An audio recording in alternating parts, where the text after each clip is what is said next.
বহুত দিনৰ পৰা আপোনালোকে মোৰ বহুত নিউজ শুনি আছে, বহুত অপপ্ৰচাৰ চলি আছে। যি নিউজ বাজিছে তাৰ 10% সঁচা নহয়। আৰু মই ইমান দিনে একো মাত মাতিব পৰা নাই, কাৰণ ইমান হেৰেছমেণ্ট, ইমান মেণ্টেল হেৰেছমেণ্ট, যোনটো কেতিয়াও মই ভাবাই নাছিলো হ'ব বুলি, সেইখিনি মই পাৰ কৰিব লগা হৈছে। মেণ্টেলি প্ৰস্তুত নাছিলো কোনো ধৰণৰ কথা ক'বলৈ বা কিবা ষ্টেটমেণ্ট দিবলৈ। সেইটো কাৰণে 7 দিন মই যেনে যেনে কটালো, কিন্তু এতিয়া জোখতকৈ বহুত বেছি অপপ্ৰচাৰ চলিছে।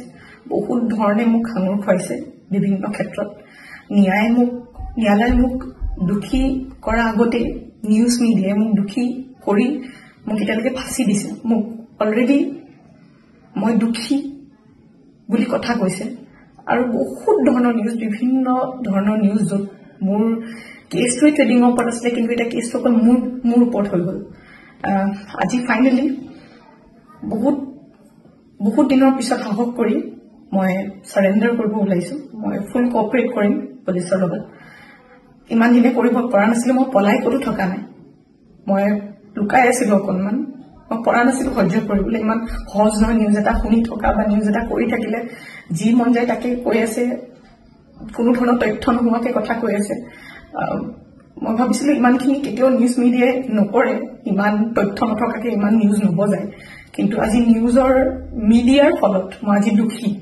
গোটেই মানুহৰ আগত মোৰ মান সন্মান, মোৰ মা দেউতা, মোৰ পৰিয়ালৰ গোটেইবোৰ উলংঘ হৈছে। আৰু এতিয়া আৰু ধৈৰ্য ধৰিব পৰা নাই, চবৰ এটা সীমা থাকে। সেইটো কাৰণে আজি মই চাৰেণ্ডাৰ কৰিম। আৰু মোৰ বিশ্বাস যে তথ্য চাই ন্যায়ালয়ে ডিচিশ্যন ল'ব, আৰু মিডিয়াৰ নিউজ চাই নহয়।